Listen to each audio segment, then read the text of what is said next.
Hello everyone, I'm speaking to you from Sri Lanka where I'm actually attending a family birthday, so my apologies that I can't be with you.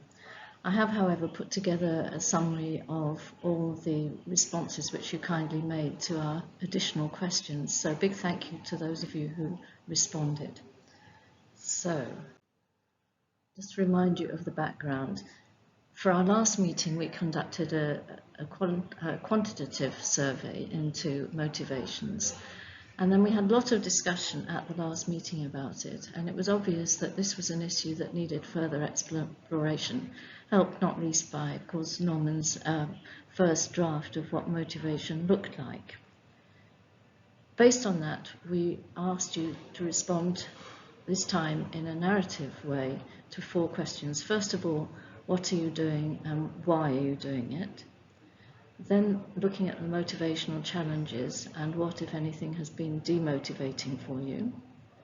Thirdly, we asked you to look at how commitment to what you're doing is achieved, and some people went on and added extra bits for that.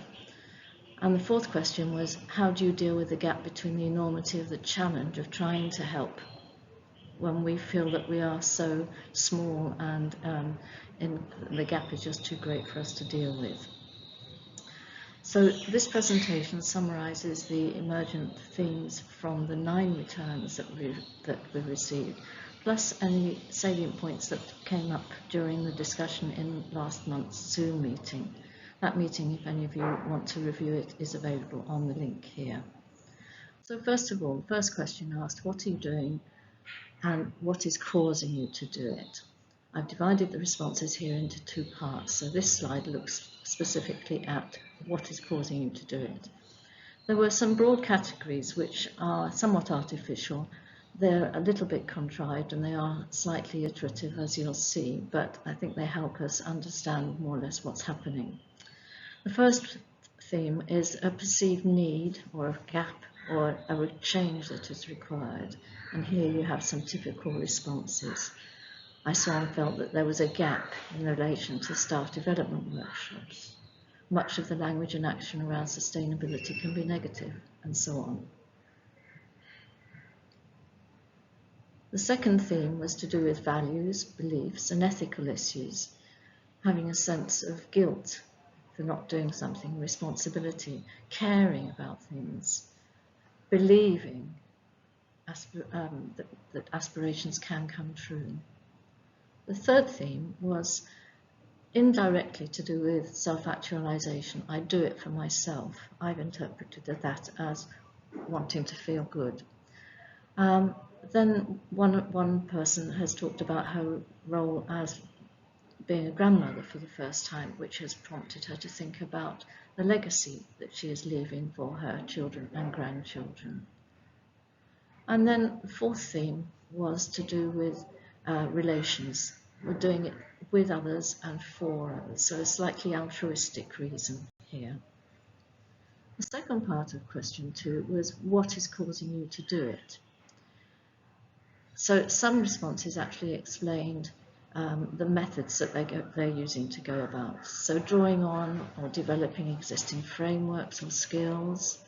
You've got some examples here. I'm part of a local charity, my involvement in previous life-wide inquiries, and so on. Then we had determination and resilience. I'm doing it by sticking to my guns. Setting realistic goals was a common theme as well, having to set something that was manageable. One person, though, says, I've always been a practical dreamer, which I think is a beautiful image, someone dreaming and yet being practical at the same time. Question 2 asked, what have been the motivational challenges? And here we have the practical issues such as making time, finding energy to fit in with everything else that we have to do in our lives, the difficulties of getting people together, and changes. One person pointed out very explicitly, though others made it implicit, that change needs to happen at the grassroots level. And how do you get to that grassroots level? Then there were relationships. One person remarked upon having seen an example of one child's experience, and that was enough to change their mindset. Others talked about having the interest and support of family members. On the converse, though, trying to engage others. So you see the two extremes of relationships, both positive and negative, which we'll come back to at the end of the presentation. Personal qualities, of course, are important, having self-discipline. One person mentioned that not having a fundamental interest was actually a deterrent. Then ethical issues again, the greater needs of others, feeling a sense of pride in being able to work with younger generation who are perhaps more motivated and more understanding than we do. And then feeling that it had to be something that was demanding. It wasn't enough to go for the easy option and just opt to do a project that was something with which the person was familiar. Finally, we had the idea of being inspired. Modelling was something we talked about at the last meeting, and here we have some examples of teachers being inspired by the younger generation and making inroads, whereas parents were being obstructive. Question 2 asked, what, if anything, has been demotivating? So the factors again are really the mirror image of what we've just seen. So practical issues such as having to dig during a very wet period, or working alone, not having anyone to bounce ideas off or be chivied along by. Then there were systematic issues such as having the bureaucracy to get through, navigating through hierarchies, getting the commitment of other people. The last one, talking about language, is something that came up a couple of times too, the fact that we have a narrative discourse about the SDGs. Commitment again, trying to work with others and through them who may not be interested is demotivating, the difficulties of trying to keep them motivated, the lack of participation, and when people fail to deliver what they've said that they will do. The scale and time was an enormous issue, the length of the project and the sheer scale of what has to be done. Feedback also featured as very important, needing to know whether what we're doing actually is having any impact. And the fact that there's no immediate feedback can be very demotivating because we don't know whether we're on the right track or not. Moving on to question 3. So in the context of the SDGs, how does commitment to what you're trying to accomplish form? What creates it? There were the practical methodological issues such as taking one step at a time, looking at what is going on at the moment and taking it day by day, week by week. One person talked about mindfulness, another talked about having to meditate or being able to meditate to help them get through things. Joining hands with many will help share the workload, making it easier. Again, sharing resources and sharing stories. So sharing was an important issue. Belief and determination, again, sticking to my guns. This was a way of going about it. Knowing that I've tried hard even if my objectives haven't been achieved. And relying on the belief to keep me going. Ethical issues again, this fear of letting people down. And then relationships, having a family member on the team was helpful. Formed by and reinforced by how I'm starting to see myself in a new role. Having other people who are interested in the same ideas and the same passion.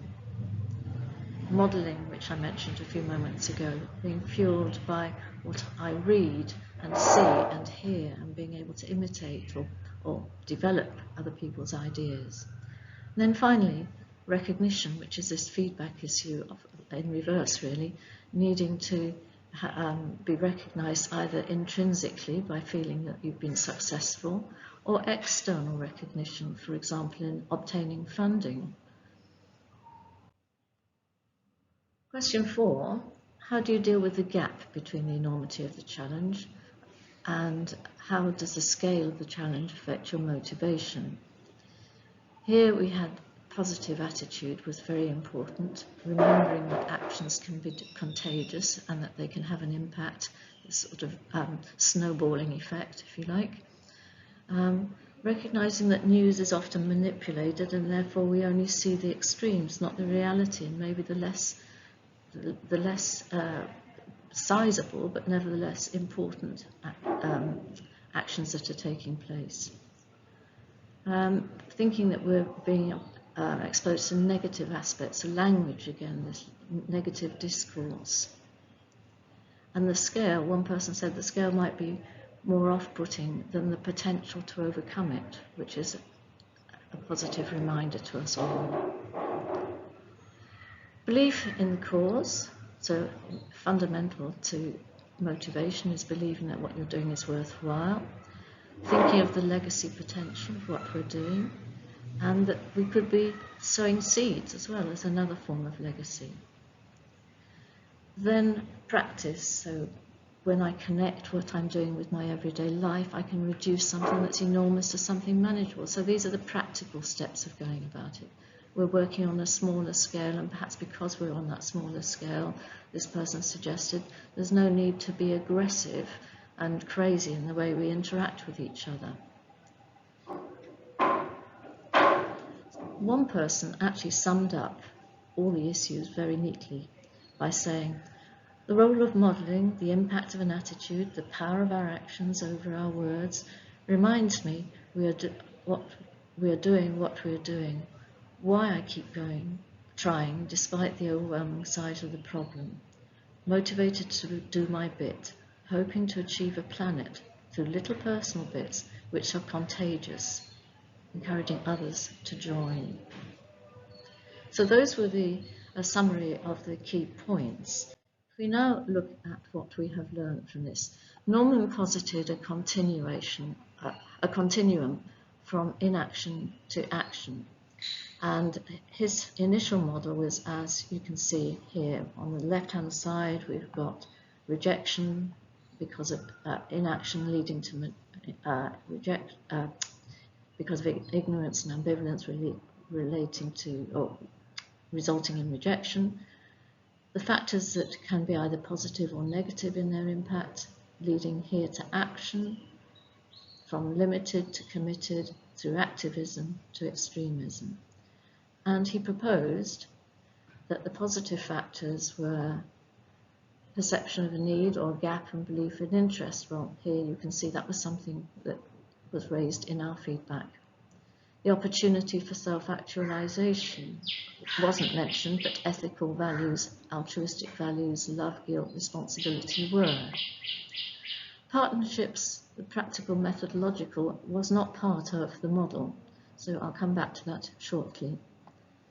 Recognition was important, both extrinsic and intrinsic, but that was not mentioned either. So sorry, I pressed a little bit too soon. Looking now at the negative factors, lack of interest, so it's that same factor, but moving in the opposite direction. Then we also had in our feedback practical and systemic issues, the scale and time of the projects, the delayed or lack of feedback. So to answer the question, do our responses support this? My answer is yes, but it's clear that motivation derives from both personal, which is all these positive factors that were in the original model, and external factors, which are the ones lacking arrows here. So in my final slide, I've proposed a development on this model. So this is something when I leave you, perhaps you would like to discuss further. I've taken the basic premise of inaction at one end, action at the other end. We've then got the personal qualities, the awareness, interest, values, beliefs, responsibility, love, guilt, and so on. I've placed them in the middle because they can have either, if they're lacking, obviously they can lead to inaction. If they're in positive quantities, they can lead to one or other of these activities. I've now added at the bottom the external practical conditions that were raised. So systems, practices, scale, time, and recognition. So I hope that has been clear, and despite the fan and everything that I have going in the background here, you've been able to follow me, and that it's given you something to discuss. So enjoy the rest of the meeting. I'll see you next time. Bye.